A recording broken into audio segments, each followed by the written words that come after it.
Galera, depois de quase uma década na elite do futebol brasileiro, o Fortaleza vive hoje um momento com mais dúvidas do que certezas. Depois de ser rebaixado, juntinho com seu maior rival, Fortaleza vai ter que lidar com saídas significativas do PC, além de uma diminuição assim brutal na sua receita, Brunão. O time de fora te traz tudo o que aconteceu no tricolor do PC desde o fim do Campeonato Brasileiro de 2025. Desde a saída do nome do Marcelo Paes e de sua diretoria, até a chegada da nova comissão técnica e todo o caos político que vive Fortaleza. Afinal de contas, o Fortaleza 2026 vai ressurgir e rugir alto como leão ou vai continuar com uma derrocada histórica?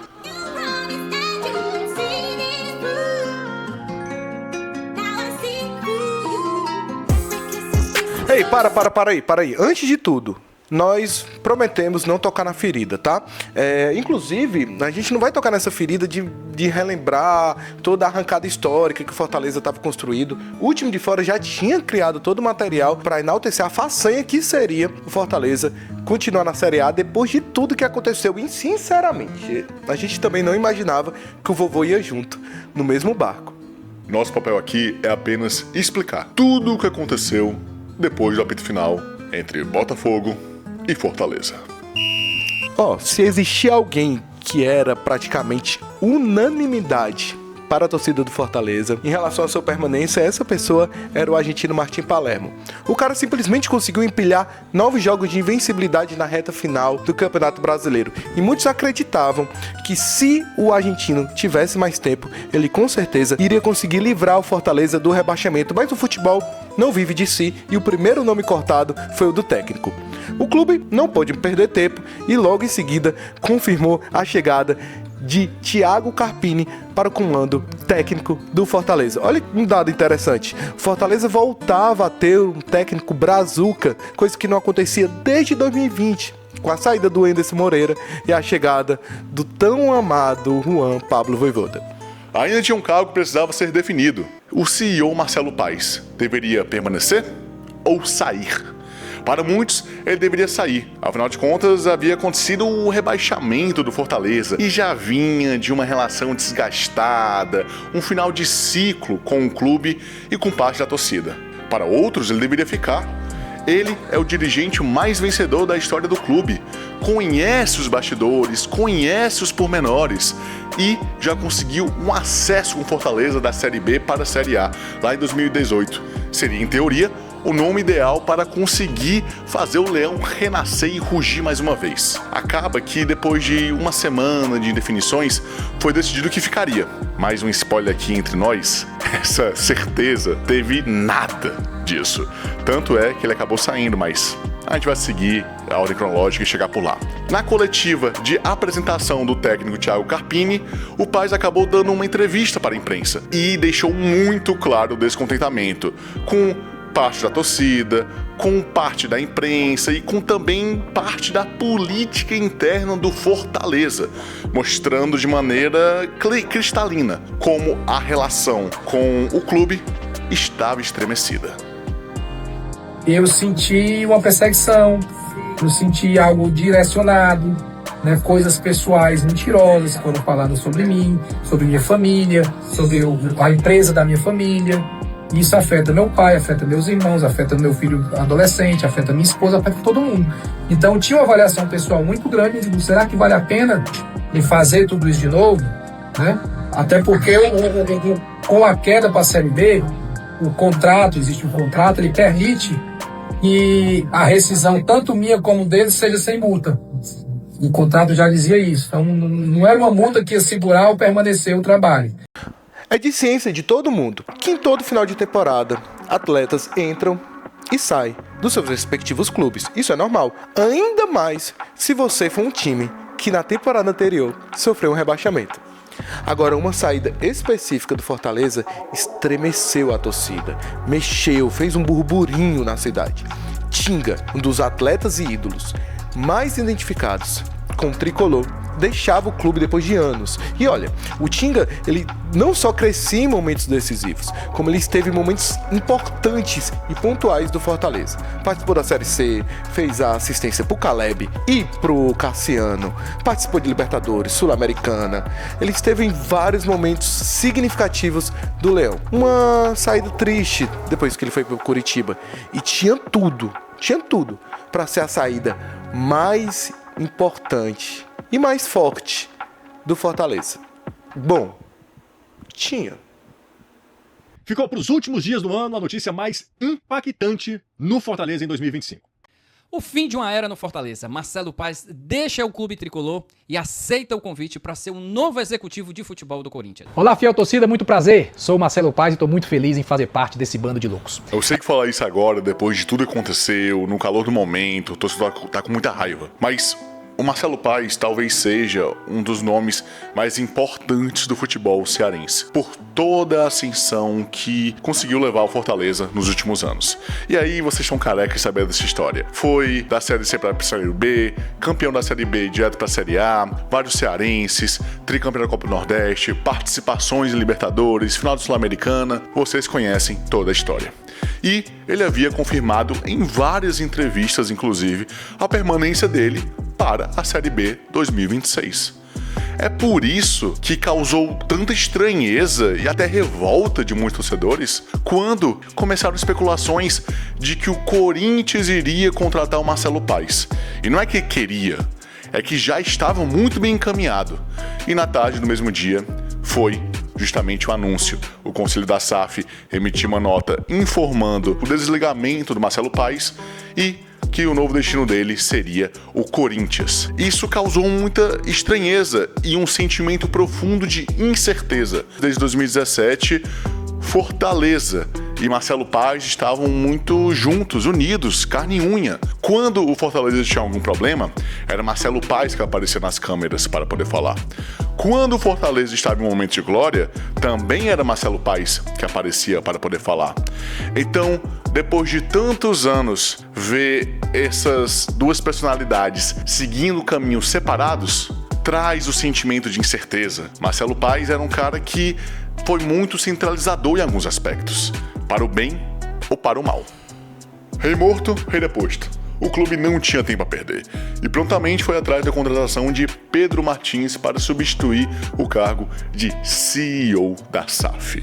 Ele que tem passagem em outras SAFs, como Cruzeiro e Botafogo, e também no Santos, apesar de não ser SAF. E um dos seus maiores desafios seria justamente substituir cargos de liderança e de muita responsabilidade no clube, que acabaram sendo levados para São Paulo, para o Corinthians, junto com Marcelo Paes. É o caso de Júlio Manso, que era supervisor de futebol, e Thiago Aires, que era diretor de operações. E as mudanças não paravam por aí. Sérgio Papelim entregou o cargo de diretor de futebol e não faz mais parte do PC.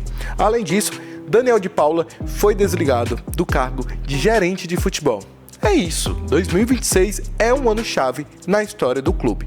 Tudo mudou e é preciso um momento de renovação. E não é só na alta cúpula que mudou não, nomes de peso que jogavam em campo também deixaram o Fortaleza, como é o caso do Iago Pikachu e do Breno Lopes. Para dizer que não é só debandada que rola lá no PC, no Natal, Fortaleza deu como presente para a sua torcida a chegada do lateral Mailton, que é a primeira contratação do Fortaleza em 2026.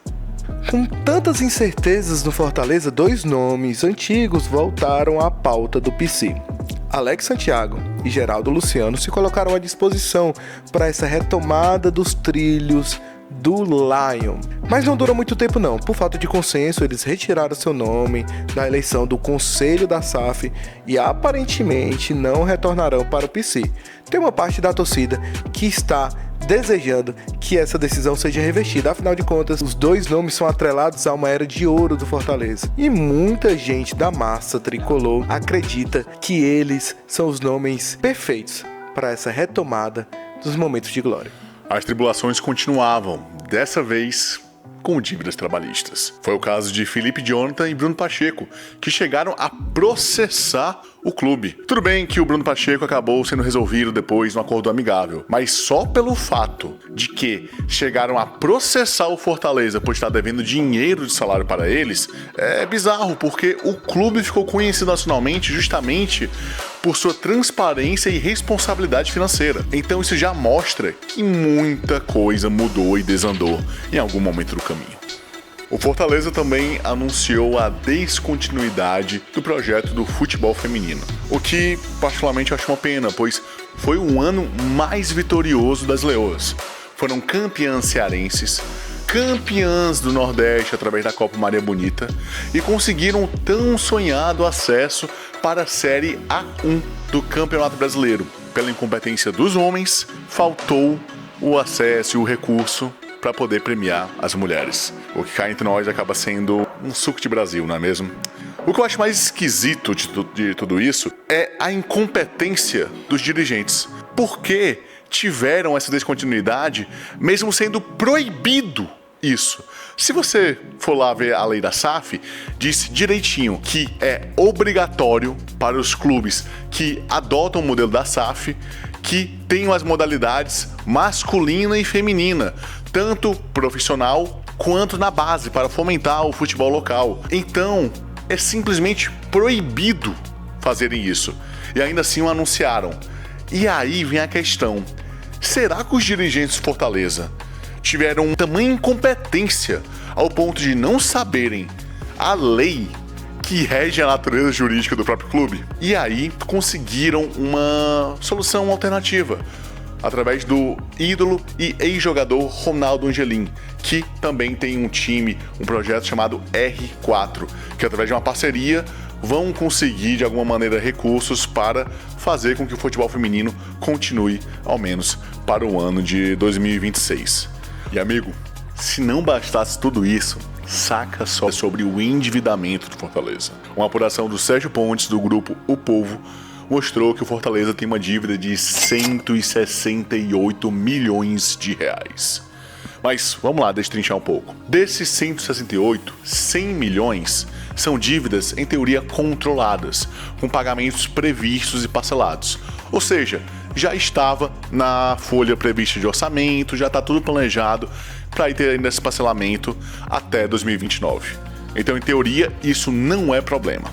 O problema são as dívidas que não estavam tão previstas, que são uns 68 milhões. Que aí vem questão de dívidas potencialmente trabalhistas, de salário atrasado, de luvas e direito de imagem atrasado e outras questões. Esses 68 milhões, se não forem resolvidos, se não forem negociados, se não forem pagos o quanto antes, podem sim virar uma bola de neve, que podem atrapalhar muito a vida do tricolor esse ano. Mas rapaz, o negócio tá tão bizarro, mas tão bizarro, que na virada do ano, simplesmente teve caso policial, com jogadores como Herrera e Mancuso indo para páginas policiais por uma confusão com vizinhos de uma festa na virada do ano, 5 horas da manhã. Quando a fase é ruim, meu amigo, esqueça tudo. Não sei se pro torcedor do Fortaleza a ficha caiu, mas o cenário agora é outro, galera. Se não bastasse tudo isso que a gente citou durante o vídeo, o Fortaleza ainda perdeu seu patrocinador master, que é a Cassino, que foi o maior patrocinador da história do Fortaleza. Ou seja, para ele formar o seu elenco nesse ano, ele vai ter que consultar mercados mais alternativos ou então usar a sua base, que tem como alguns nomes o ex-atleta Fred, que comanda uma das categorias de base do Fortaleza. Fortaleza, você vai ter que se virar nos 30 agora, cara. Bom, Pedrão, é meio clichê falar que o futuro a Deus pertence, mas é verdade. E o Fortaleza Esporte Clube precisa muito disso. Fortaleza precisa renascer, precisa se reinventar mais uma vez. Quando você para pensar em o que é necessário para o Fortaleza alcançar esse objetivo, é simples, mas de uma complexidade sem tamanho. União. O clube que conquistou e alçou voos incríveis, agora volta uma divisão justamente pela desunião e pela confusão política, pela desarmonia. Mas, no momento que o Fortaleza conseguir se unir dentro e fora de campo, o clube voltará aos eixos, voltará aos trilhos. Mas tem um elemento, um ingrediente nessa receita, Pedrão, que não pode faltar jamais, que é a sua torcida tão leal. A partir do momento que ocuparem, lotarem os estádios mais uma vez, apesar de todas as questões que acontecem dentro do clube, o time sentirá, o campo sentirá e a bola finalmente voltará a entrar. Porque, como foi cantado várias e várias vezes nos momentos de ápice e de conquista do clube, sempre estarei aqui vibrando por ti, Fortaleza.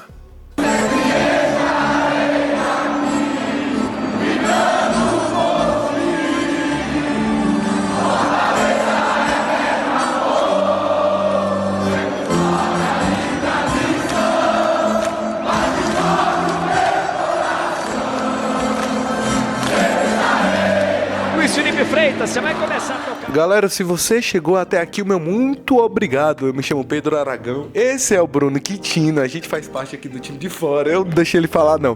A gente queria agradecer bastante quem faz isso aqui acontecer, que é a Isoquímica, que não só compôs o nosso cenário, como também faz parte de toda a história do time de fora. Nosso muito obrigado. Agradecer também ao pessoal aqui na produção, o Pedro da Janela do Pedro, a Laís, todo mundo que faz parte disso aqui. Se você chegou até aqui, dá pra dar uma forcinha pra gente. É só curtir, comentar, deixar o seu comentário sobre um novo especial que a gente precisa fazer, tá certo? Você seja muito bem-vindo ao time de fora. É isso, né, Brunão? É isso, valeu, é nóis. Tamo junto, galera, um abraço, até o próximo vídeo. Um cheiro, sintam-se beijados. Fui!